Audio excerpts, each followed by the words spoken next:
इग्नू के द्वारा संचालित इस ऑनलाइन शिक्षण श्रृंखला में आप सब लोगों का स्वागत है। मैं डॉक्टर पंकज कुमार मिश्र, संस्कृत विभाग, सेंट स्टीफेंस कॉलेज, एक नया विषय लेकर आज यहाँ उपस्थित हूँ।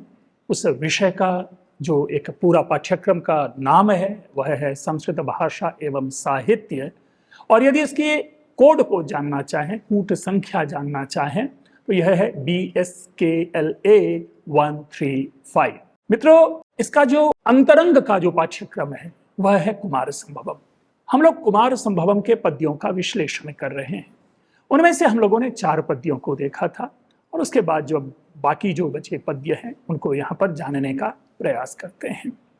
तदनुसार अपने पाठ्यक्रम का जो 5वां पद्य है वह है वपुर विरूपाक्षमलक्ष्य जन्मता दिगंबरत्वेन निवेदितं वसु वरेषु यद्बाल मृगाक्षि मृग्यते तदस्ति किं व्यस्तमपि त्रिलोचने।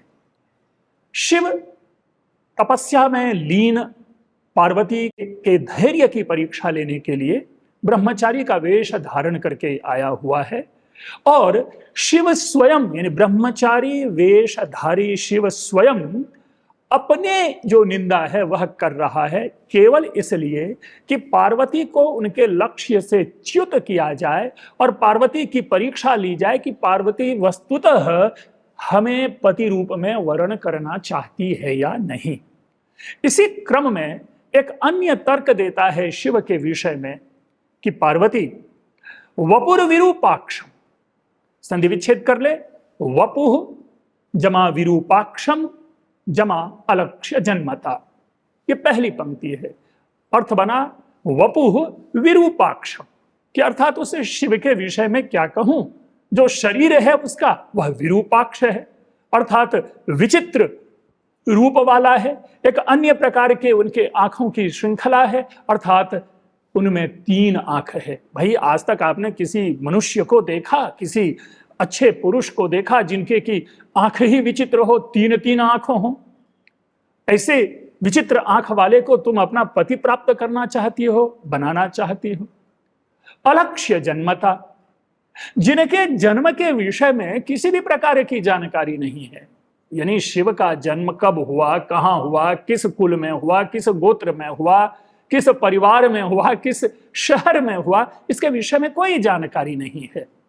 ऐसे जिनके कुल गोत्र का कोई बोध नहीं, कोई ज्ञान नहीं, उनको आप कैसे अपना पति वर्ण करना चाहती हैं? और जो वसु अर्थात जो धन संपत्ति है वो दिगंबरत्वेन निवेदितम। धन संपत्ति के बारे में क्या कहना, वो तो जो उसका दिगंबर होना है उस दिगंबर भाव से ही यह स्पष्ट है, कह दिया गया कि उनके पास कोई धन संपत्ति नहीं है। क्योंकि दिगंबर का क्या अर्थ होता है? दिगंबर का अर्थ होता है आकाश ही जिसका वस्त्र हो, अर्थात वस्त्र विहीन, यानी जिनको पहनने के लिए कपड़े तक नहीं, ऐसे व्यक्ति को तुम अपना वर चुनना चाहती हो। वरेषु यद बाल मृगाक्षि मृग्यते, हे बाल मृगाक्षि, हे बाल हिरण की तरह आंखों वाली पार्वती, वरेषु यद मृग्यते, जो किसी एक योग्य वर में अपेक्षा की जाती है, ढूंढा जाता है, अर्थात वधू के माता पिता एक अपने पुत्री के वर के लिए जिन जिन चीजों की अपेक्षा का अनुमान करता है, क्या उनमें से तदस्ति किम व्यस्तम अपि त्रिलोचने, क्या उनमें से एक भी इस त्रिलोचन में, इस 3 आंख वालों में है क्या? अर्थात नहीं है। अब यहां पर एक एक शब्द को देखिए। जैसा वपुः शब्द है उसका विशेषण विरूपाक्षम है, यह एक वाक्य खंड बनता है। अलक्ष्य जन्मता, यह भी विशेषण है, यह एक वाक्य खंड बनता है। जो दूसरी पंक्ति है वसु नपुंसकलिंग शब्द है, धन दौलत संपत्ति के लिए है। दिगंबरत्वेन निवेदितम, ये कर्मवाच्य के माध्यम से यह वाक्य निर्मित है कि वसु दिगंबरत्वेन निवेदितम। फिर तीसरे पंक्ति में आए जो बाल मृगाक्षी है, इसका अर्थ है बाल हिरण की आंखों की तरह आंखों वाली, अर्थात हे चंचल आंखों वाली, हे चंचल नयने। वरेषु यद मृग्यते, मृग्यते यहां पर भी देखेंगे कि ये मृज धातु है जिसका कि कर्मवाच्य रूप है। तत् अस्ति, तदस्ति, चौथी पंक्ति में देखें, तत् प्लस अस्ति, तदस्ति किम व्यस्तमपि त्रिलोचने, उस त्रिलोचन में अर्थात उस तीन आंख वाले शिव में व्यस्तमपि अर्थात एक भी है क्या।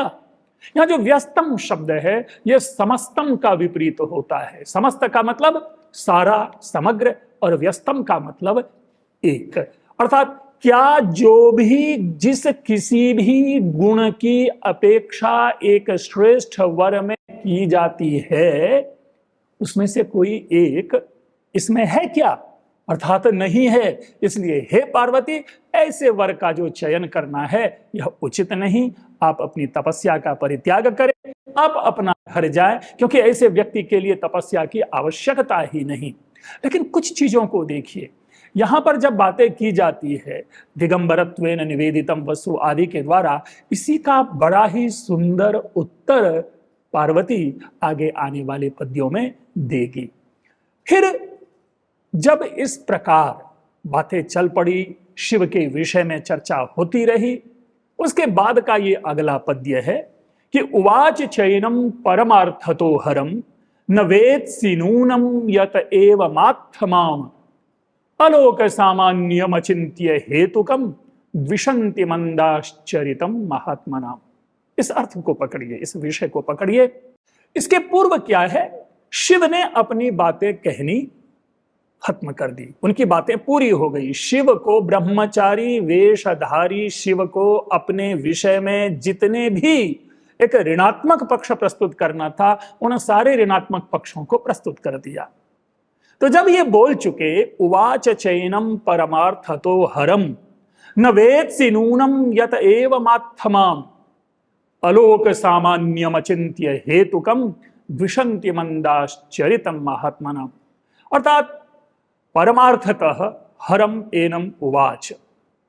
अब क्या हुआ कि सार रूप में जब हर को, शिव को इस प्रकार से बोला गया, कह दिया गया कि न वेत्सि नूनम, कह रहा है कि हरम न वेत्सि, परमार्थतः हरम न वेत्सि, अर्थात वास्तविकता से तुम उस हर को नहीं जानते। नूनम न वेत्सि, निश्चय ही तुम नहीं जानते, क्योंकि एवं आत्थाम, कि तुम इस प्रकार से मुझे बता रहे हो, मुझे कह रहे हो, इसका स्पष्ट है कि तुम इस हर को, इस महादेव को, इस शिव को तुम साफ ही नहीं जानते, परमार्थतः यथार्थ रूप में नहीं जानते कि यह शिव क्या है। और अलोक सामान्यम अचिंत्य हेतुकम, यह जो है अचिंत्य हेतुकम, अर्थात भगवान शिव चिंतन का विषय हो है ही नहीं, उनके विषय में चिंतन किया ही नहीं जा सकता, उसके विषय में सोचे ही नहीं सकते। और क्या है अलोक सामान्यम, अर्थात जो सामान्य में दिखाई ना दे, ऐसे शिव के विषय में जो यह तुम जान कह रहे हो, वास्तविकता यही है कि तुम जो ब्रह्मचारी यहां मेरे पास खड़े हो, तुम शिव को वास्तविक रूप में नहीं जानते। और जो मंदाह, यानी चौथी पंक्ति, जो मंद बुद्धि वाले होते हैं वह महात्मनाम चरितम द्विषन्ति, जिनको कम ज्ञान होता है, जिनको कम बोध होता है, ऐसे जो व्यक्ति होते हैं वे महात्माओं से द्वेष करते ही हैं। अर्थात हे शिव, हे ब्रह्मचारी, तुम जो शिव के विषय में कह रहे हो वह इसलिए कह रहे हो कि तुम शिव से द्वेष करते हो, और द्वेष करते हो इसीलिए तुम शिव के वास्तविक स्वरूप को नहीं जानते। एक एक को देखिए। उवाच चैनम परमार्थतो हरम, चैनम च प्लस एनम, न वेत्सि, ये विद धातु है और मध्यम पुरुष एक वचन है। तुम नहीं जानते हो किसको, हरम, किस हर को, तो उनके लिए तो विशेषण है। अलोक सामान्यम, अर्थात जो लोक में, सामान्य में जो दिखाई न पड़े, अर्थात सामान्य व्यक्ति को जिसके विषय में ज्ञान ना हो, ऐसे वो हर के विषय में तुम ऐसा बोल रहे हो। और अचिंत्य हेतुकम, यानी जिसका चिंतन, जिसका हेतु है ही नहीं, अर्थात जिसके विषय में सोचा जा ही ना सके, ऐसे शिव के विषय में तुम वास्तविक रूप में, परमार्थतः, यथार्थतः न वेदसी, नहीं जानते हो। और यही कारण है कि यत एवं आत्माम, माम यानी मुझे पार्वती को, त्वम एवं आथ, तुम इस प्रकार से कह रहे हो।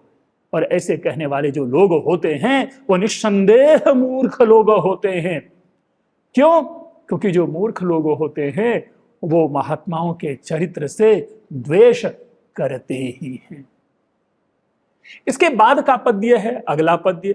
अब यहां पर पार्वती का स्टेटमेंट आ रहा है। इससे पीछे वाले पद्य में भी अगर हम उवाच शब्द को जोड़ें या कुछ कहें तो ये पार्वती अब कहना प्रारंभ हुई है। शिव ने कहना बंद कर दिया, अब पार्वती उत्तर दे रही है कि अकिंचन सन प्रभव ससंपदाम त्रिलोकनाथ पितृसत्म गोचर सभीम रूप शिव इत्युदूर्यते न संति याथार्थ्य विदः पिनाकिना। कह रहे अकिंचन है प्रभव ससंपदाम। देखिए, सह अकिंचन सन यानी वह अकिंचन होता हुआ, निर्धन होता हुआ, सत्व रहित, अर्थात जिनके पास कुछ भी नहीं होता उनको अकिंचन कहता है। कि हे ब्रह्मचारी, ठीक है तुमने उसे अकिंचन कहा, लेकिन अकिंचन होते हुए भी वह स संपदाम प्रभवः, अर्थात सारी संपत्तियों का उत्पत्ति स्थल वही है। सारी संपत्तियां उन्हीं से उत्पन्न होती है। तो जो सारी संपत्तियों का उत्पत्ति स्थल है वो अकिंचन कैसे हो सकता? इसीलिए भले ही तुमने अकिंचन कह दिया, लेकिन तुमने शिव के वास्तविक स्वरूप को नहीं जाना। त्रिलोकनाथ पितृसद्म गोचर, तुमने ये कहा कि वह पितृसद्म गोचर है, अर्थात उसको रहने के लिए कोई जगह नहीं है, वो स्मशान में रहता है। यहां पर पितृसद्म गोचर का अर्थ है स्मशान में रहने वाला।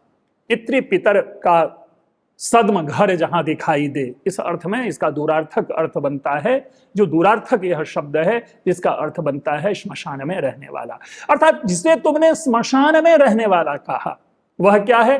त्रिलोकनाथी है, तीनों लोकों का स्वामी है। स्वर्गलोक, मर्त्यलोक, पाताल लोक, ऐसे तीनों लोकों का वह स्वामी है। तो जो तीनों लोकों का स्वामी है उसको रहने के लिए घर कैसे नहीं? अर्थात वो तो तीनों लोकों में विद्यमान रहने वाला है। देखिए, जो डिबेटिंग स्किल है महाकवि कालिदास की, जो पार्वती और शिव में जो वो डिबेट करवा रहे हैं, जो एक एक प्रश्न का किस तरह से उत्तर देते हैं, इस पद्य का अर्थ केवल हम शब्द के अर्थ मात्र से ना ग्रहण करें, बल्कि एक डिबेटिंग स्किल है उसके रूप में भी हम इसे जानते हैं। तीसरी पंक्ति, सभीम रूपः, भाई आपने उसे भीम रूप, विकराल रूप वाला कहा, आपने मृग चर्म, बाघ का, हाथी का चर्म पहनने वाला कहा, आपने कहा गर्दन में सांप लिपटा हुआ है, आपने कहा मुंडमाल लिए रहता है, सारी बात सही है। आपने कहा सब भीम रूप अर्थात विकराल रूप वाला है, लेकिन फिर भी शिव इत्युदीर्यते, वह शिव कहलाता है। शिव का मतलब क्या होता है? शिव का मतलब होता है कल्याणकारी, सबका कल्याण करने वाला। तो जिसे आपने भीम रूप कहा वह लोक कल्याणकारी शिव है। मैं अधिक क्या कहूं ब्रह्मचारी तुमको? न संति याथार्थ्य विदः पिनाकिना, कि पिनाकी को अर्थात भगवान शिव को जानने वाला, वास्तविक रूप में जानने वाला, याथार्थ्य विदः, याथार्थ्य रूप में जो विदः जो ज्ञाता है वो न संति, वो जानने वाला नहीं है।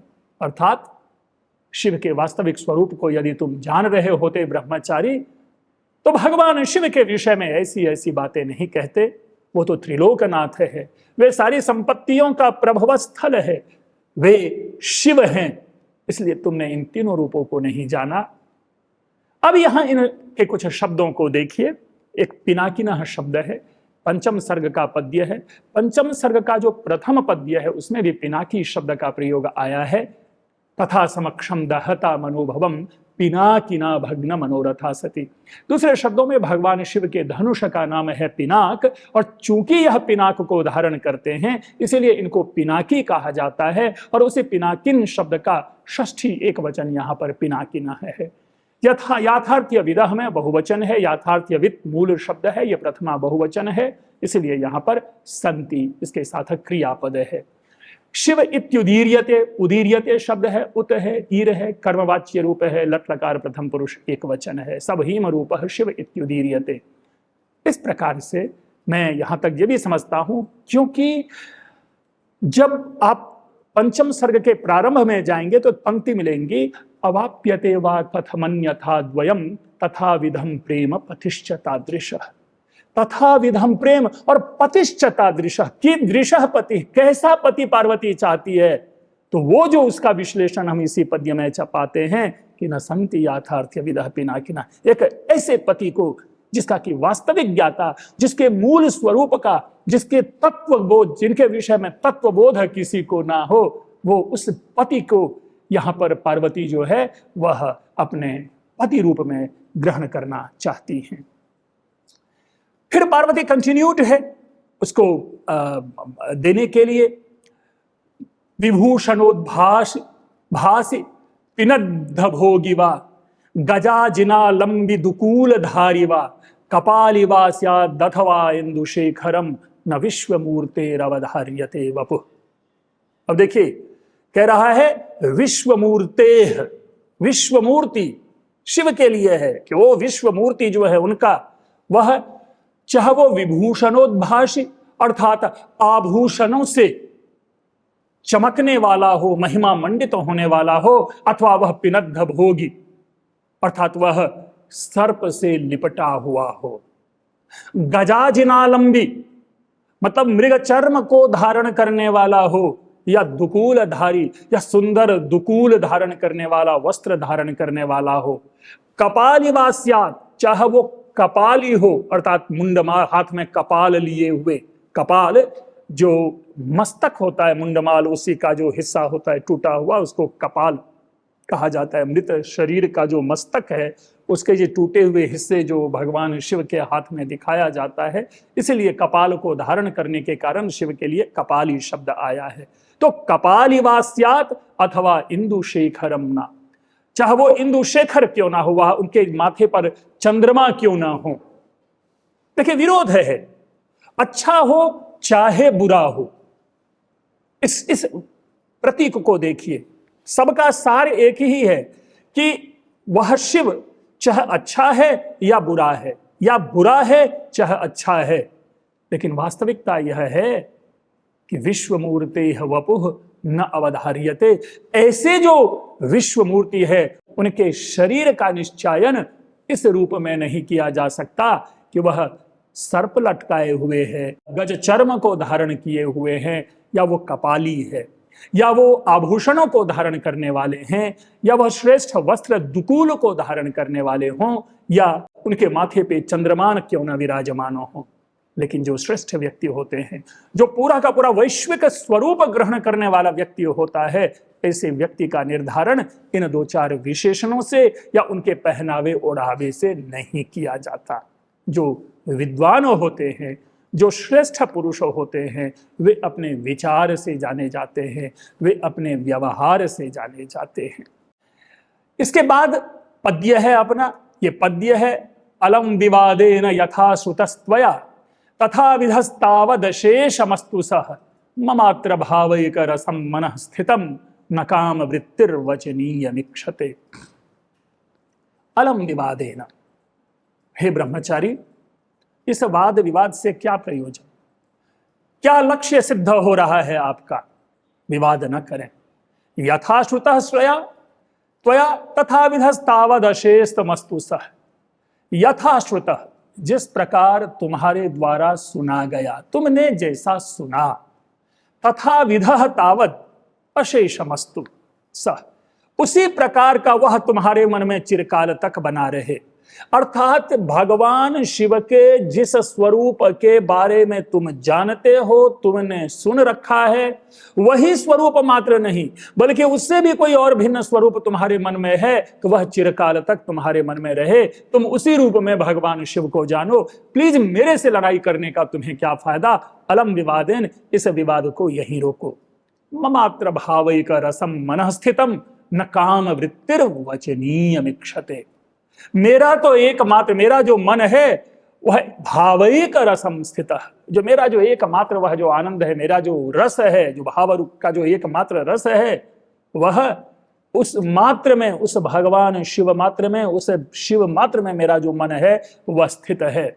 न काम वृत्तिर्वचनीयमीक्षते, लेकिन जो काम वृत्ति है, जो प्रेम में निबद्ध व्यक्ति है, वो जिसके प्रति प्रेम करता है, न वचनीयम इक्षते, किसी प्रकार की निंदा, किसी प्रकार की लोक निंदा, किसी प्रकार के ऋणात्मक पक्ष को नहीं देखता। यहीं पर आप देखेंगे कि स्वयं महाकवि कालिदास ने पंचम सर्ग के प्रथम शब्द में वहां पर भी कहा है, प्रियेषु सौभाग्य फला ही चारुता, कि प्रियतम वही, प्रिय जो सौंदर्य वही है जो प्रियतम को पसंद आए। और यहां पर कहा जा रहा है कि जो प्रेम में लीन रहता है, जो काम वृत्ति का अभिलाषी है, ऐसा जो व्यक्ति होता है, वो जिसके प्रति वो काम भावना से युक्त है, वो किसी भी प्रकार की निंदा की अपेक्षा नहीं करता, चाहे लाख भला बुरा कहे उसके व्यक्ति, लेकिन जिस एक में अपना मन आबद्ध हो जाए उसके प्रति टस से मस नहीं होता। इसलिए ममात्र भावैक रसम मनः स्थितम,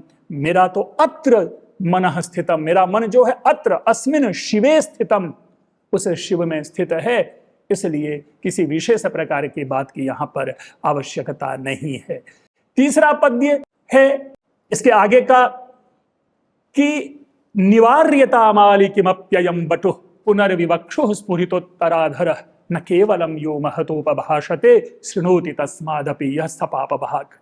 हे आली, आली यानी सखी, निवार्यताम अयम बटु, इस ब्रह्मचारी को रोक लो, क्योंकि इस ब्रह्मचारी का क्या है, स्फुरितोत्तराधर है, इनके जो अधर हैं वो फड़फड़ा रहे हैं, स्फुरित हो रहे हैं, पुनर्विवक्षु, ये कुछ कहने के लिए इनके होठ फिर से फड़फड़ा रहे हैं।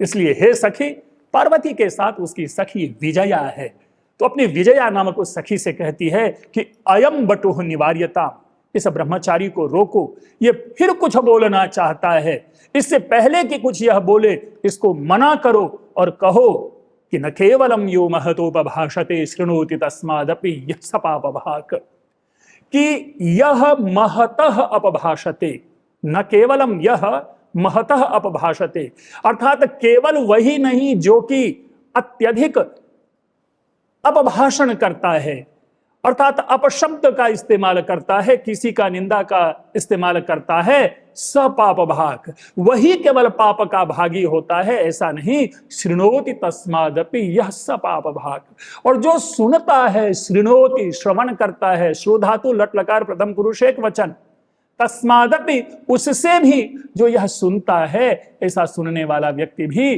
पाप का भागी होता है। अर्थात देखिए, बड़े ही नीति की बातें कही गई कि जो गाली देता है वही केवल बुरा नहीं होता, जो गाली का श्रवण करता है, उन अपशब्दों का श्रवण करता है, वह भी दोषी होता है। और यह कथन करके जो पार्वती है वहां से आगे हटना चाहती है, आगे निकलना चाहती है। अब ये जैसे ही निकलती है, ये बात कह करके पार्वती अपना जगह का परित्याग करके आगे की ओर बढ़ती है, चलती है, अपना पैर उठाती है आगे बढ़ने के लिए। कि इसी बीच देखिए क्या होता है, इतो गमिष्याम्यथवेति वादिनी चचाल बाला स्तन भिन्न वल्कला स्वरूपमास्थाय चतां कृतस्मितः समाललंबे वृषराज केतन। इतो गमिष्यामि, वादिनी अर्थात वो बोलने वाली ये कह के चली, चचाल चल पड़ी वहां से, चचाल चल धातु लिट लकार प्रथम पुरुष एक वचन, कि चल यहां से मैं अब चलती हूं, मैं जाऊंगी। इति वादिनी, ऐसा कहने वाली जो बाला है, अर्थात वो पार्वती जो है, कैसा है पार्वती का विशेषण, स्तन भिन्न वल्कला, अर्थात मानो उनके जो जिसको आजकल की भाषा में हम चुन्नी कहते हैं, जो कपड़े होते हैं वल्कल ऊपर के कवर अप करने वाले, उसके नीचे गिर पड़ते हैं, अर्थात उनको एक तरह से वो संभाल नहीं पा रही है, उनके ऊपर से वो कपड़े गिर पड़े हैं। ऐसी जो वो पार्वती है वह वहां से कहकर जानने वाली होती ही है कि स्वरूपमास्थाय, अपने स्वरूप को ग्रहण करके, स्वरूप को ग्रहण करके अर्थात जो ब्रह्मचारी अभी तक ब्रह्मचारी के वेश में वहां था, उसने अपने शिव स्वरूप को ग्रहण कर लिया, तो उस शिव स्वरूप को ग्रहण करके ताम अर्थात उस पार्वती को कृतस्मृतः वृषराज केतनः, मैं दोनों शब्द अलग अलग लास्ट वाला ले रहा हूं, कृतस्मृतः अर्थात हास परिहास करने वाले उस शिव ने, और किस शिव ने, वृषराज केतनः, अर्थात भगवान शिव के ध्वज पर वृषभ का चित्र अंकित होता है, इसीलिए यहां पर है कि वृषराज अंकितः यस्य केतनस्य, इस तरह से लेंगे कि वृषराज अर्थात वृषभ जिनके ध्वज पर अंकित है, ऐसे उस शिव ने, हास परिहास करने वाले उस शिव ने अपने वास्तविक स्वरूप ग्रहण करके ताम समालंबे, पीछे से उसके हाथ को पकड़ लेता है, आलंबे, उसका आलंबन कर लेता है, पार्वती को पकड़ लेते हैं भगवान शिव। साक्षात भगवान शिव अपने स्वरूप का परित्याग करके वास्तविक स्वरूप में आकर के उस जो इरिटेटेड पार्वती है, जिसको पूरी तरह से मजाक कर करके जिनकी मनोव्यथा है उनको उकेड़ दिया है जिस शिव ने, उस शिव ने पीछे से उसका हाथ पकड़ा। अब एक तरह से देखिए जिस कार्य के लिए आई हैं, बस आप समझ सकते हैं कि एक प्रकार से पार्वती को फल की प्राप्ति होती है। आखिरी पद्य है कि अद्य प्रभृत्यवनतांगी तवास्मि दासः क्रीतस्तपोभिरिति वादिनी चंद्रमौलो। भगवान शिव कहते हैं वादिनी चंद्रमौलो, अर्थात चंद्रमौलो जिनके मस्तक पर चंद्रमा विराजमान है वो चंद्रमौली है, उसी का सप्तमी एक वचन है वादिनी। उस चंद्रमौली को इसको कहने पर अर्थात भगवान शिव के ऐसा कहने पर, कैसा कहने पर कि अद्य प्रभृति, हे अवनतांगी, हे झुके हुए अंगों वाली, हे विनम्र अंगों वाली पार्वती, आज से तवास्मि दासः, अहम शिवः तव दासः अस्मि, मैं शिव आज से तुम्हारा दास हूं। कैसा दास? क्रीतस्तपोभिः, अर्थात तपस्या से खरीदा गया मैं तुम्हारा दास हूं। शिव ने ऐसा कहा। शिव के ऐसा कहने पर अहनाय स नियममजम क्लमम उत्ससर्ज, मानो शीघ्र ही उसने अपने सारे जो नियमजम, नियम से उत्पन्न होने वाले, उस तपस्या से उत्पन्न होने वाले जो क्लम हैं अर्थात कष्ट हैं, उन कष्ट का परित्याग कर दिया। निश्चय ही देखिए हम लाख परिश्रम अपने लक्ष्य के लिए करते हैं, दिन रात एक कर देते हैं, खाना पीना परित्याग कर देते हैं अपने उस लक्ष्य की प्राप्ति के लिए। शरीर हम क्षीण काय हो जाते हैं, लेकिन जिस समय हमें अपने लक्ष्य में सफलता की प्राप्ति होती है हम अपने पीछे के सारे कष्ट को भूल जाते हैं। महाकवि कालिदास इसी यथार्थ की स्थापना करते हुए कुमार संभवम के 5वें सर्ग का आखिरी वाक्य यहां प्रस्तुत करते हैं कि क्लेशः फलेन हि पुनर्नवतां विधत्ते, जो कष्ट है वो फलेन यानी फल की प्राप्ति से पुनर्नवतां विधत्ते। जब फलेन क्या होता है, जब फल की प्राप्ति हो जाती है, कष्ट दूर हो जाता है और मनुष्य पुनः जो है नूतनता को धारण कर लेता है, अर्थात अपने जो पुराना जो स्वरूप है उस स्वरूप में चला जाता है, सारे कष्ट को भुला लेता है। यानी वो जो क्लेश है फल की प्राप्ति से पुनः नवीनता को धारण कर लेता है।